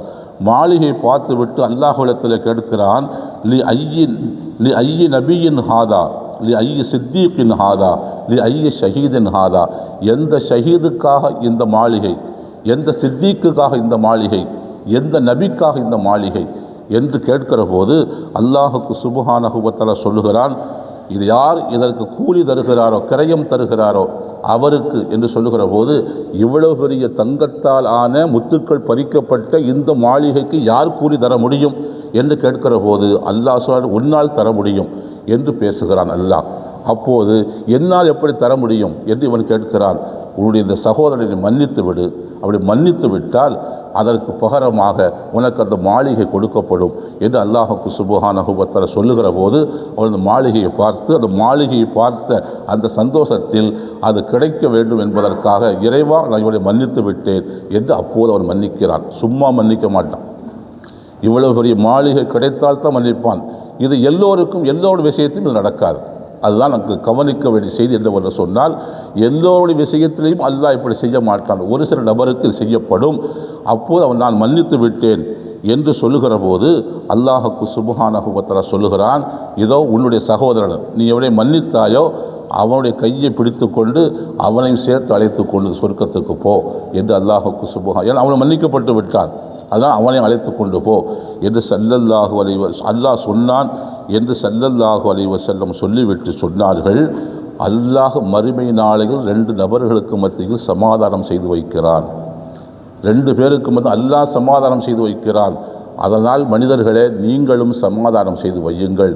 ஏனென்று சொன்னால் அந்த நாள் லேசான நாள் அல்ல, அது மகத்தான நாள், கடுமையான நாள். யாரும் யாரிடமிருந்து தப்பிக்க முடியாது என்று அல்லாஹுக்கு சுப்ஹானஹு வ தஆலாவுடைய அந்த விசாரணை நீதிமன்றத்தில் நாளைக்கு நடக்க இருக்கிற ஒரு நிகழ்ச்சியை நேரடியாக ஒலிபரப்பு செய்வது போல ஸல்லல்லாஹு அலைஹி வஸல்லம் சொல்லிவிட்டு 2 அடியார்களுக்கு மத்தியில் அல்லாஹ்வே சமாதானம் செய்து வைக்கிறான். பார்த்தீர்களா? ஆனால் நீங்களும் 2 பேருக்கு மத்தியில், 2 குடும்பத்துக்கு மத்தியில் சமாதானம் செய்து வையுங்கள் என அல்லாஹுக்கு சுப்ஹானஹு வ தஆலா பேசுகிறான். சகோதரர், அதனால் தான் இப்படிப்பட்ட சிக்கலில் மனிதர்கள் மாட்டிக்கொள்ளக்கூடாது என்பதற்காக இப்போதே சமாதானம் செய்து வையுங்கள். அந்த சமாதானத்திற்காக ஒரு பொய் சொல்ல நேர்ந்தால் நீங்கள் என்ன செய்யலாம்? சொல்லிக் கொள்ளலாம் என்று அல்லாஹுக்கு சுப்ஹானஹு வ தஆலா பேசுகிற செய்திகளை பார்க்கிறோம். அதனால் அப்படி 2 பேர் யாராவது சண்டையிட்டு கொண்டிருக்கிற போது யாராவது சமாதானம் செய்ய வருவார்களேயானால் நம்முடைய நன்மைக்காகத்தான் இவர்கள் வருகிறார்கள் என்று எண்ணமே வேண்டுமே தவிர, நான் அந்த நேரத்தில் முரண்டு பிடிப்பதோ, பிடிவாதம் பிடிப்பதோ, விதண்டாவாதம் பேசுவதோ தன்னைத்தானே அழிவுக்கு உள்ளாக ஆக்கிக் கொள்கிற செயல் என்பதை அப்படி சம்பந்தப்பட்ட நபர்கள், பிரிந்திருக்கிற நபர்கள் என்ன செய்ய வேண்டும்? உணர்ந்து கொள்ள வேண்டும். சகோதரர்களே, அல்லாஹுக்கு சுப்ஹானஹு வ தஆலாவுடைய திருப்தியை நாடி யார் இந்த சமாதானத்தை, இணக்கத்தை செய்து வைக்கிறார்களோ, உமை யஃஅல் ஸாலிக பித்திகாஅ மர்லாத்தில்லாஹ் ஃபஸௌஃப நுஅ்தீஹி அஜ்ரன் அஸீமா, அவருக்கு நம்முடைய புறத்தில் நாம் மகத்தான கூலியை கொடுப்போம் என்று அல்லாஹுக்கு சுப்ஹானஹு வ தஆலா சொன்னானே, அப்படிப்பட்ட மக்களாக அல்லாஹ் நம்மை ஆக்குவானாக. வாஹிரு தாவானா அல்ஹம்துலில்லாஹி ரப்பில் ஆலமீன். அஸ்ஸலாமு அலைக்கும் வரஹ்மத்துல்லாஹி வபரகாத்துஹு. अल्हम्दुलिल्लाह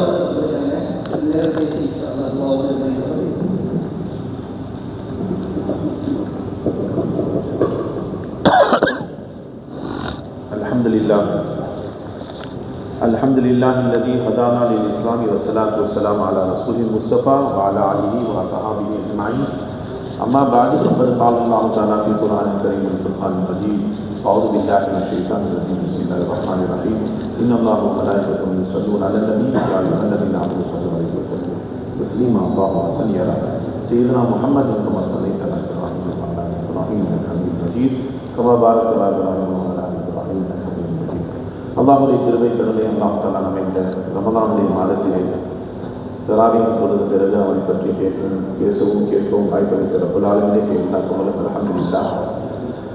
ஹஸரத் அவர்கள் முஆமலாத் முஆஷராத்தை பற்றி பேசிக் கொண்டிருந்தார்கள் நினைக்கிறேன். ஏன்னா அந்த கிருபு அதுதான் வருது, ஒருவர் இன்னொருவருக்கு பாதிப்பை ஏற்படுத்தக்கூடியது என்று சொல்லுவது. பொதுவாக நமக்கு கொடுக்கப்பட்ட இபாதத்துகள் இருக்கிறாங்க, அது கடைசியில் தான் வந்து பெருமானார் சொன்ன முதல் முஆமலாத், நீங்கள் கொடுக்கல் வாங்கல் சரியாக இருக்க வேண்டும் என்று சொன்னார். ஒருவர் நாணயமானவர் இல்லை என்று சொன்னால் அவரை போன்ற ஒரு அதுக்குண்டான கூலி பெறும். அதைதான் சொன்னாங்க. வந்து நாளை கியாமத்தில் மறுமையிலே பிடிக்கப்படுவதில் அதிகமாக பாதிக்கப்படுபவன் எவன் என்று சொன்னார், இந்த முஆமலாத்திலே எவர் சரியாக இல்லையோ அவர்தான். நபி ஸல்லல்லாஹு அலைஹி வஸல்லம் அவர்கள் ஒரு ஜனாசா வருது, தொலை வைக்க சொன்னாங்க. பெருமானார் போய் நின்றுட்டாங்க, இமாமாக நின்று விட்டு திடீரென்று அவர்கள் திரும்பி கேட்டாங்க, இந்த மனிதர் கடன் பட்டிருக்கிறாரா என்று கேட்குறாங்க. இந்த மனிதர் கடன் பட்டிருக்கிறாரா என்று கேட்கும்போது ஒரு சஹாபி சொல்கிறாங்க, யார் சொல்லா இவர் ஒரு திரகம் கொடுக்க வேண்டியிருக்கிறது.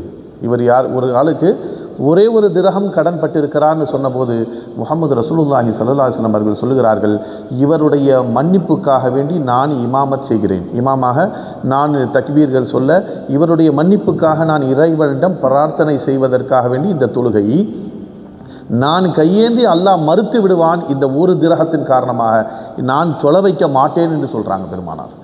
இந்த ஒரு திரகத்தை யாராவது பொறுப்பேற்று கொண்டால் நான் தொலை வைக்கிறேன் என்று சொன்னார்கள் முஹம்மது ரசூலுல்லாஹி ஸல்லல்லாஹு அலைஹி வஸல்லம். உமர் ரலியல்லாஹு தஆலா சொன்னாங்க, யா ரசூலல்லாஹ், அந்த ஒரு திரகத்தை நான் பொறுப்பேற்றுக் கொள்கிறேன் என்று சொன்ன பிறகுதான் பெருமானார் தக்பீர் கட்டி தொலை வைத்தார்கள். இப்போ எவ்வளோ மோசமான நிலை என்று பாருங்கள். இந்த முஆமலாத், பிறருடைய ஹக்கை நாம் அபகரிப்பது என்பது அது ரொம்ப மோசமான விஷயம். நபி ஸல்லல்லாஹு அலைஹி வஸல்லம் சொல்கிறாங்க,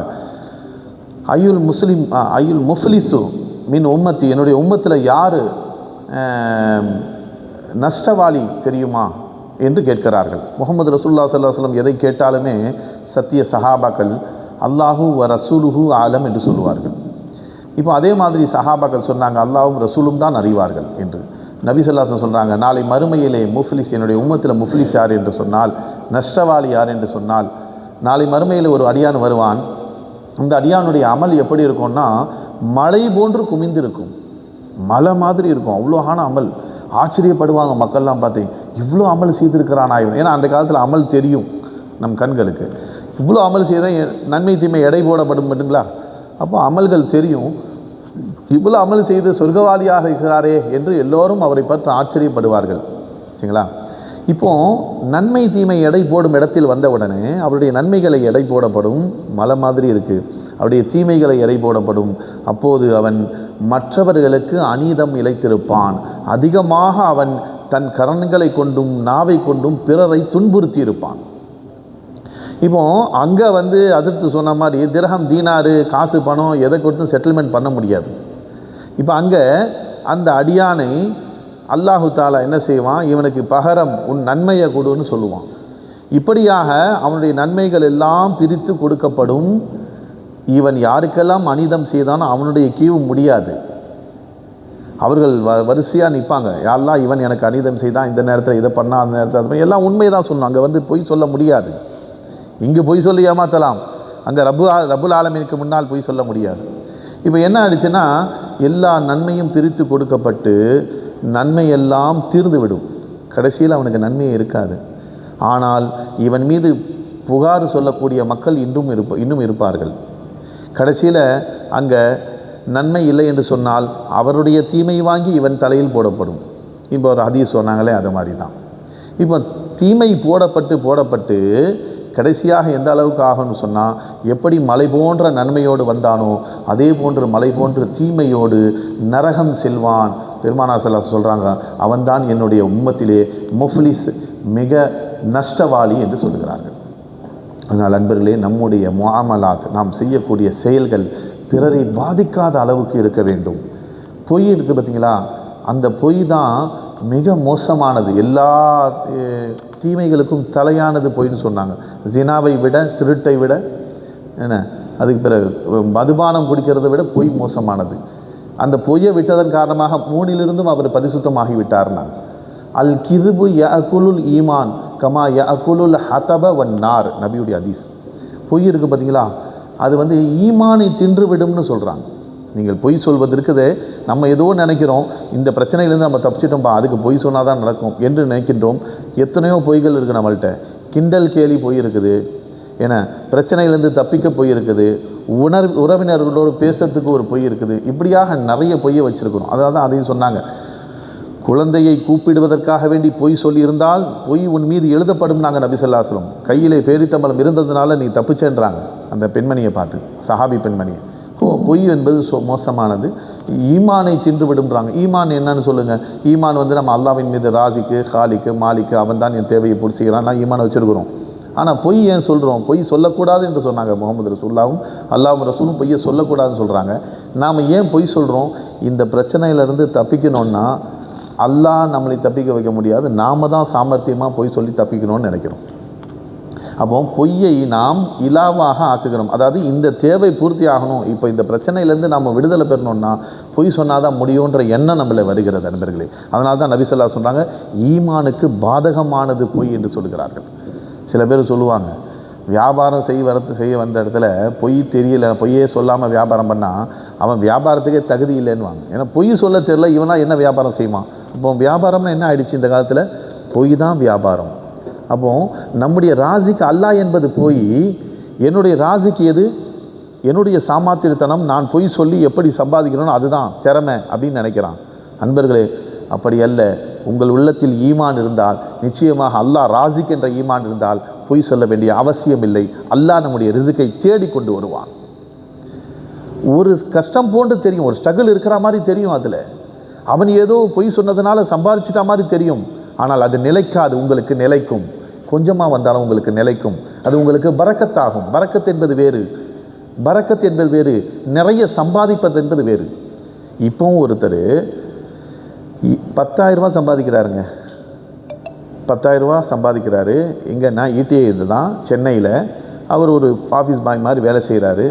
10,000 தான் சேல்ரி. 3 பொம்பளை பிள்ளைங்க இருக்கிறாங்க, 3 பொம்பளை பிள்ளைங்க இருக்கிறாங்க. இதில் 2,000 ரூபாவை சேமிப்பு வேறு செய்கிறாரு. சொந்த வீடு அவ்வளோதான். யோசிச்சு பாருங்கள், சென்னையில் 8,000 ரூபாயில் குடும்பம் நடத்த முடியுமா? ஏதோ சில அந்த டைலரிங்லாம் செய்வார், டைலரிங் தைச்சி கொடுப்பார், இது பண்ணுறாரு, அதெல்லாம் இருந்தாலும் எவ்வளோ வந்துடும். அல்லாஹ் என்ன சொல்கிறான்? அந்த 8,000 ரூபாயில் நான் பறக்கச் செய்கிறேன்றான். 1,00,000 ரூபாய் வாங்கி கடன் வாங்கிட்டு இருக்கிறான். 1 லட்சம் சம்பாதிக்கிறான், ஆனால் கடன் வாங்குகிறான். ஆனால் அல்லாஹு தாலா பரக்கத் என்று சொன்னால், உங்களுக்கு இறைவன் எதை கொடுத்தானோ அதிலே அபிவிருத்தி இருக்கும், அதுக்கு பேர் தான் பரக்கத். அதனால் அல்லாஹுக்கு மாறு செய்து விட்டு நம்முடைய வாழ்வில் பரக்கத்து வரணும்னு நம்ம நினைக்கிறோம், நிச்சயமாக நடக்காது. அல்லாஹுக்கு கட்டுப்பட்டு விட்டு நீங்கள் பரக்கத்தை எடுங்கள், அல்லாஹ் உங்களுக்கு பரக்கத் செய்வான். ஃபாத்திமா ரலியல்லாஹு அன்ஹா கூட சொன்னாங்க பாருங்கள், வந்தது ஒரு ரொட்டி தான், ஒரு ஆள் சாப்பிட்ற அளவுக்கு தான், ஆனால் அதையெல்லாம் எப்படி அபிவிருத்தி செய்தான்? உங்களுடைய ஈமானுக்கு தகுந்தவர் அல்லாஹ் அபிவிருத்தி செய்கிறேன்னு சொல்கிறான். அதனால் பொய் என்பது மோசமானது, நம்முடைய ஈமானை தின்றுவிடும். பாருங்கள், ஃபரீதுத்தீன் கஞ்ச ஷக்கர் ரஹ்மத்துல்லாஹி அலைஹி அவர்கள், அவங்க ரொம்ப சர்க்கரை சாப்பிடுவாங்க, சீனி இருக்குது பார்த்தீங்களா, அதை விரும்பி சாப்பிடுவாங்க சிறு வயசில். அவங்க தாய் 7 வயசில் அவங்கள தொழ வைக்கணுன்றதுக்காக வேண்டி, நீ தொழுது அல்லாஹ் கிட்ட துவா கேட்டால் உனக்கு அல்லாஹ் சக்கரை கொடுப்பான்னு சொன்னாங்க. உனக்கு அல்லாஹ் சக்கரை கொடுப்பான்னு சொன்னாங்க. சொன்ன உடனே அப்படியா, எனக்கு ஏன்னா சுகர்னால் ரொம்ப பிடிக்கும், சாப்பிடுவாங்க, நக்கி சாப்பிடுவாங்க. அதனால் அவங்க தொழுத ஆரம்பித்தாங்க. இவங்க என்ன பண்ணுவாங்க, அவங்க முசல்லா போடுறதுக்கு முன்னாடி இவங்க தான் அந்த விரிச்சி வைப்பாங்க, தாய் தான். என்ன பண்ணுவாங்கன்னா, கீழே சின்ன பொட்டணத்தில் சர்க்கரையை போட்டு வச்சுட்டு மேலே முசல்லா விரிச்சிருவாங்க. அவங்க தொழுதுட்டு யாரெல்லாம் எனக்கு சக்கரை கொடி யாரெல்லான்னு கேட்டுட்டு திறப்பாங்க, அங்கே சக்கரை இருக்கும், எடுத்து சாப்பிடுவாங்க. இப்படியா ஒரு நாட்கள் கடந்து போகிறது. ஒரு நாள் அவங்க தாய் அந்த சர்க்கரை வைக்கிறதுக்கு மறந்துட்டாங்க. இப்போ அவங்க முசல்லாவை போட்டாச்சு, ஆனால் சர்க்கரை வைக்கிறதுக்கு மறந்துட்டாங்க. இப்போ அவங்கள என்ன பண்ணுறாங்க, தொழுவை நின்றுட்டாங்க. நின்றுட்டு இப்போ முசல்லாவை தூக்கணும், இருக்கணும் சர்க்கரை இல்லைன்னு சொன்னால் என்ன ஆகும்? இவ்வளோ நாள் வைத்திருந்த நம்பிக்கை அவர்களுக்கு போய்விடும். உடனே தாய் சஜிதாவிலே விழுந்து அழுதார்கள். யா அல்லாஹ், இவ்வளவு காலமாக என்னுடைய பிள்ளைக்கு நான் சக்கரை வைத்தேன், ஆனால் நீ தான் கொடுக்குறன்ற ஈமான் எனக்கு இருக்கிறது. அந்த எண்ணத்தில் இவ்வளவு காலமாக நான் சர்க்கரை வைத்தேன், இன்று நான் மறந்து விட்டேன். ஆனால் நீ இலாவாக இருக்கிறாய், நிச்சயமாக நீ என் மூலமாக வைத்ததும் நீதான். என் பிள்ளை திறந்து பார்க்கும்போது அந்த சர்க்கரை இருக்க வேண்டும் என்று அல்லாஹ்விடத்திலே மன்றாடி அழுகிறார்கள். அந்த பிள்ளை அதே மாதிரி தொழுதுட்டு அதை எடுத்து பார்க்கும்போது அந்த முசல்லா அளவுக்கு சக்கரை இருந்துச்சு. அதனால தான் ஃபரீதுத்தீன் கஞ்ச ஷக்கர்னு அவங்களுக்கு பேர்.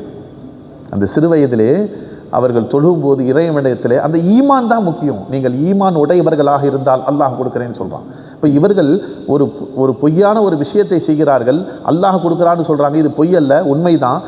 தாயுடைய நிஸ்பத்திலிருந்து கொடுத்தாலும் அல்லாஹ் தான் கொடுக்குறான்னு அர்த்தம்.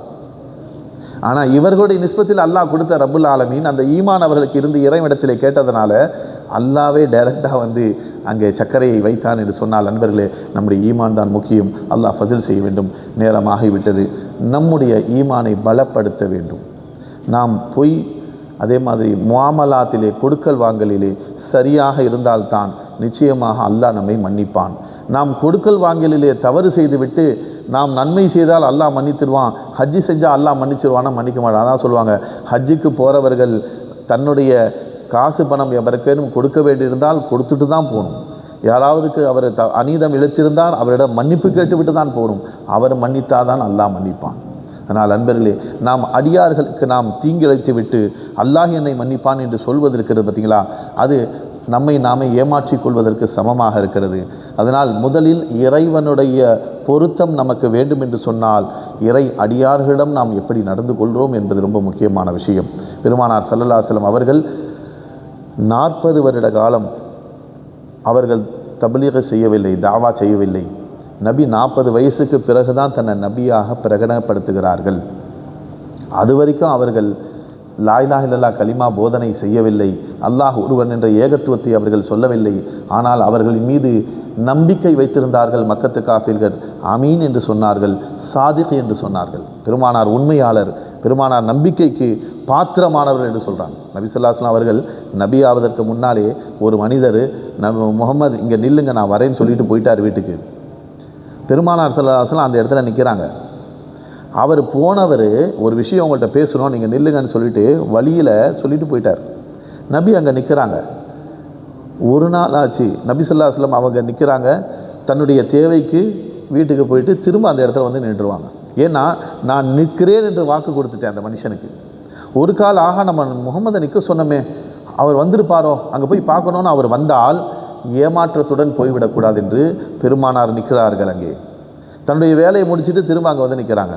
தன்னுடைய வேலை முடிச்சுட்டு எல்லா வேலையும் முடிஞ்சிருச்சு, திரும்ப அங்கே நிற்கிறாங்க. சாப்பிட்டுட்டு நிற்கிறாங்க. டாய்லெட் போகிற வேலை இருந்தால் போயிட்டு நிற்கிறாங்க. இப்படி அவருடைய வேலைகளை முடித்து திரும்ப அடுத்து என்ன வேலைன்னு சொன்னால் அந்த இடத்துல நிற்கிற வேலை. 3 நாட்களாக 3வது நாள் அவர் அந்த இடத்துக்கு வராரு. வந்தபோது முகமது என்ன இங்கே நிற்கிறீங்கன்னு கேட்குறாரு. அப்போ நபி ஸல்லல்லாஹு அலைஹி வஸல்லம் சொன்னாங்க, நீ 3 நாளைக்கு முன்னாடி என்கிட்ட சொல்லிட்டு போனியப்பா, நீ நில்லுன்னு சொல்லி, அதனால் என் வேலையை முடித்து விட்டு அங்கே தான் நான் நிற்கிறேன். யோசிச்சு பாருங்கள். அவர் தன் மீது உள்ள நம்பிக்கை, நான் நிற்கிறேன்னு சொன்ன பிறகு அந்த நம்பிக்கை போய்விடக்கூடாது என்று முஹம்மது ரசூலுல்லாஹி ஸல்லல்லாஹு அலைஹி வஸல்லம் 3 நாட்களாக அந்த இடத்தில் நின்றார். நம்ம பார்க்குறோம் அன்பர்களே. அதுதான் வாக்குன்னு சொல்கிறது. நபியுடைய வாக்கு அவர்கள் மாறு செய்வதில்லை. அந்த வாக்குக்காக தன்னை அர்ப்பணிப்பார்களே தவிர, தன்னை இழந்து விடுவார்களே தவிர வாக்குக்கு மாறு செய்ய மாட்டார்கள். அதனால சொன்னாங்க, முனாஃபிக்குடைய அடையாளங்களில் ஒன்று இதா வஅத அஹ்லஃப, அவன் வாக்களித்தால் மாறு செய்வான். இதா ஹத்தஸ கதிப, அவன் பேசினால் பொய் சொல்வான். இதா துமின கான, அவனை நம்பினால் மோசடி செய்வான்.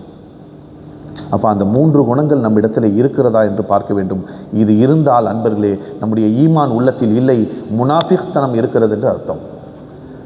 நபியுடைய முன்னால் நாம் ஏற்றுக்கொண்டு, நான் அல்லாஹ் பார்க்குறான், அல்லாஹ் என்னுடைய ஹாலிக்கு மாலிக் என்று ஏற்றுக்கொண்டு அதற்கு பிறகு இதற்கு மாற்றமாக நான் நடக்கிறேன்னு அர்த்தம். இந்த 3ம் இல்லைன்னு சொன்னான். அல்லாஹ் பார்க்க நான் மோசடி செய்கிறேன், அல்லாஹ் பார்க்க நான் பொய் சொல்கிறேன், உள் ஒன்று புறம் ஒன்று இருக்கிறது. அதனால் அன்பர்களே, இந்த மூன்றும் ஈமானுக்கு எதிரான விஷயம். இதை விட்டால்தான் நாம் உண்மை மூமினாக முடியும். மக்களுக்கு மத்தியிலும் நல்ல பேர் இருக்காது. அதனால தான் பெருமானார் சொல்கிறாங்க பாருங்கள், ஒரு சஹாபியுடைய ஒரு ஜனாசா போச்சு.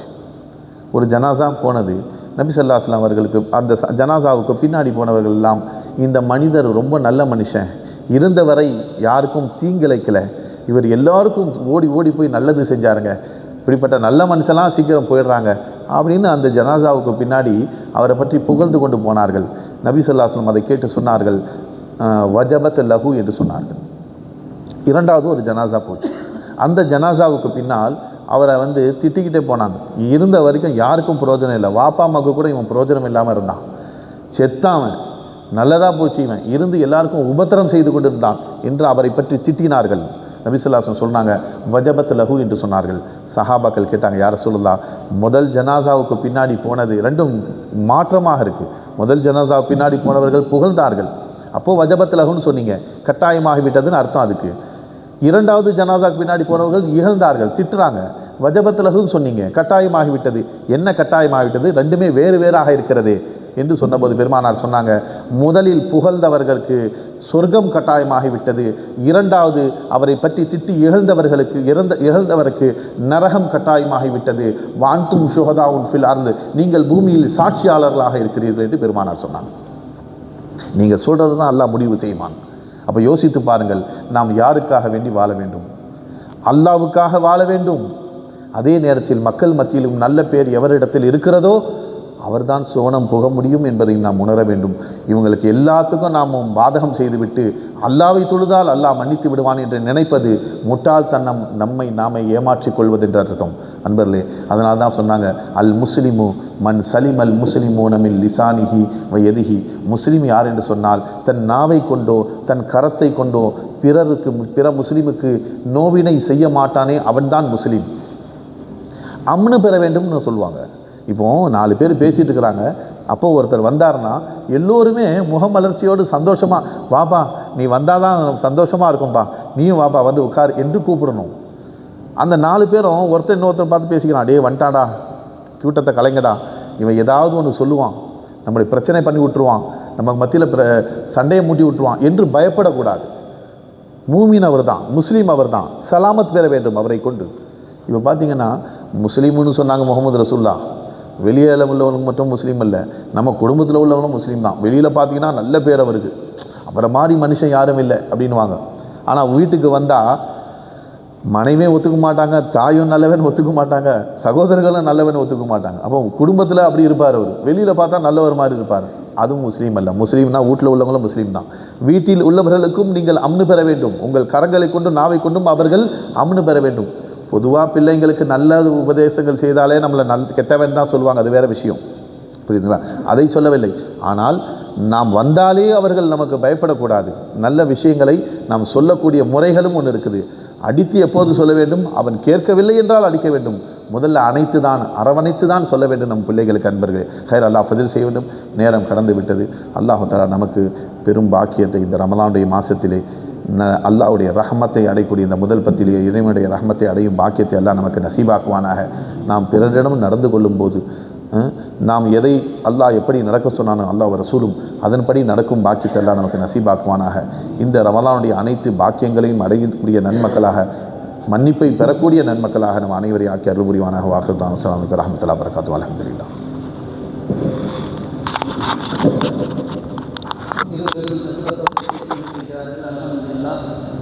ஹஸ்ரத் எஸ் முஹம்மது அவர்கள் பேசும்போது சூரத்துல் அன்ஃபாலிலிருந்து ஆரம்பித்து நபிகள் பொருளிலிருந்து சமாதானம் செய்து கொள்ளக்கூடிய அந்த நிறைய பொருளியை முடித்து வைத்தார்கள். அல்ஹம்துலில்லாஹ். கலீஃபா ஹஸ்ரத் அவர்கள் அதை தொடர்ந்து ஒரு மனிதன் மூமின் எப்படி இருக்க வேண்டும் என்கிற அந்த நற்பண்பை பற்றியும் கஞ்சர் ஹஸ்ரத் அவர்களுடைய அந்த சரித்திரத்தை பற்றியும் சொல்லி காண்பித்தார்கள். அல்ஹம்துலில்லாஹ். எதை பேசினார்களோ எதை கேட்போமோ அதன்படி அல்லாஹ் தஆலா நல் அமல் செய்யக்கூடிய நன்மக்களாக நம் அனைவர்களையும் ஆகிறார்கள். முடிவாக நம்முடைய பாவங்கள் அனைத்தையும் மன்னித்து நமக்கு நீண்ட ஆயுளையும் நோய்கள் இல்லா வாழ்வையும் குறைவில்லா செல்வத்தையும் தந்து வாழும் காலமெல்லாம்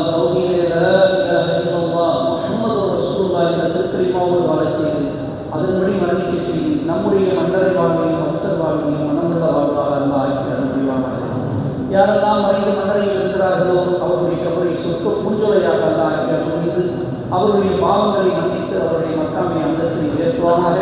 இந்த பூமியில் வாழும் தாங்களெல்லாம் உண்மையான முஸ்லீம்களாக அல்லாஹ் அனுப்புவானாக. கடனும் நோயும் இல்லாத வாழ்வை தந்தருவானாக. எந்த காலத்திலும் யாரிடத்திலும் கையில் நிற்காத துர்பாக்கியத்தில் இல்லாத நிலையை மாற்றி கொடுக்கும் கரங்களாக அல்லாஹ் அனுப்புவானாக. புதிய நோய்களான கேன்சர், கிட்னிகளில் ஹார்ட் அட்டாக் போன்ற நோய்களில் நல்லா காப்பாற்றி துணை செய்வானாக.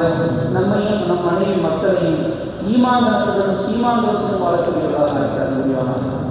கண்ணியத்திற்குரிய அருமையான சகோதரர்களை, நேற்றைய அறிவிப்பிலே சிலர்களுக்கு சரியாக புரியவில்லை என்று சொன்னார்கள். மறுபடியும் ஆரம்பிக்கும் போது ஒரு அறிவிப்பு செய்தோம், மறுபடியும் அறிவிப்பு செய்தோம். இன்ஷா அல்லாஹ் இன்று முதல் ஹசரத் பேசக்கூடிய தலைப்பை தொடர்ந்து கேட்டு வந்தால் 27 முறையை முடித்து 28வது முறையில் 15 கேள்விகள் கேட்கப்படும். அந்த கேள்விகள் கேட்கக்கூடிய சரியாக பதில் சொல்லக்கூடியவர்களுக்கு ஒரு முதல் பரிசும், 10 கேள்விகள் கேட்கப்படும் அவர்களுக்கு 2வது பரிசும், ஒரு 5 கேள்விகள் கேட்கப்படும் அவர்களுக்கு 3வது பரிசும், 3 பரிசும் வழங்கப்படும் இன்ஷா அல்லாஹ். ஒருவேளை அவர்கள் சரியாக சொல்லவில்லை என்று சொன்னால் கூட்டத்தில் இருக்கக்கூடிய யாருக்காவது தெரிந்தால் அவர்கள் கையை பற்றினால் அவர்கள் இது உற்சாகப்படுத்துவதற்காகவும் இன்னும் அதிகமாக கவனத்தில் கேட்பதற்காகவும் நாம் செய்யக்கூடிய ஒரு நிகழ்ச்சியை தவிர நீங்கள் கவனமாக கேட்க வேண்டும் என்று சொல்லி, சேலம் மதரசா மர்கசுல் உலூம் ஏற்காடு அடிவாரம் என்ற மதரசா வந்திருக்கிறாங்க. சுவை ஹசரத்து அடிக்கடி வரக்கூடியவர்கள், நம்முடைய நண்பரும் கூட. 140 மாணவர்கள் ஓதுகிறார்கள். அந்த மதரசாவில் போர் வசதி, தண்ணீர் சரியாக பற்றாக்குறை காரணத்தினால போர் போடுவதற்காகவே ஒரு 2 லட்சம் ரூபாய்க்கு மேலே செலவு தேவைப்படுது அப்படின்னு சொல்லி சொன்னாங்க. இன்ஷா அல்லாஹ் உங்களால் முடிந்த உதவி அந்த மதரசாவுக்காக செய்யுமாறு இன்ஷா அல்லாஹ் துஆவோடு நிறைவேற்றப்படும்.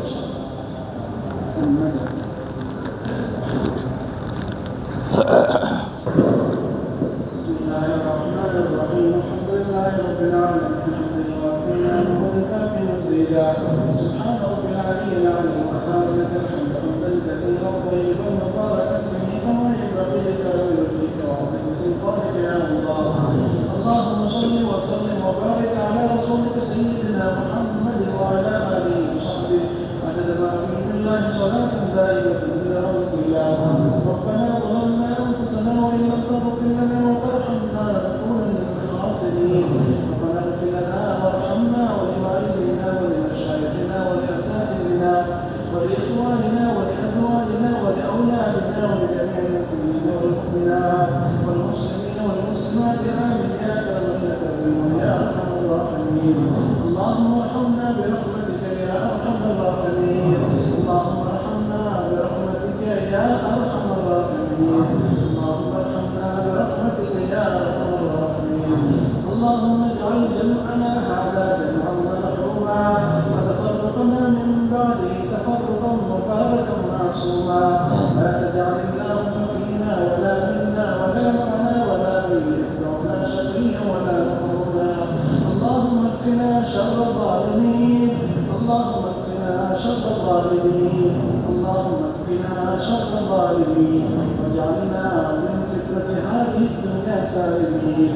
ربنا آتنا في الدنيا حسنة وفي الآخرة حسنة وقنا عذاب النار وادخلنا الجنة مع الأبرار يا عزيز يا غفار. صلى الله تعالى وسلم وبارك على سيدنا محمد وعلى آله وصحبه أجمعين. سبحان ربك رب العزة عما يصفون وسلام على المرسلين والحمد لله رب العالمين.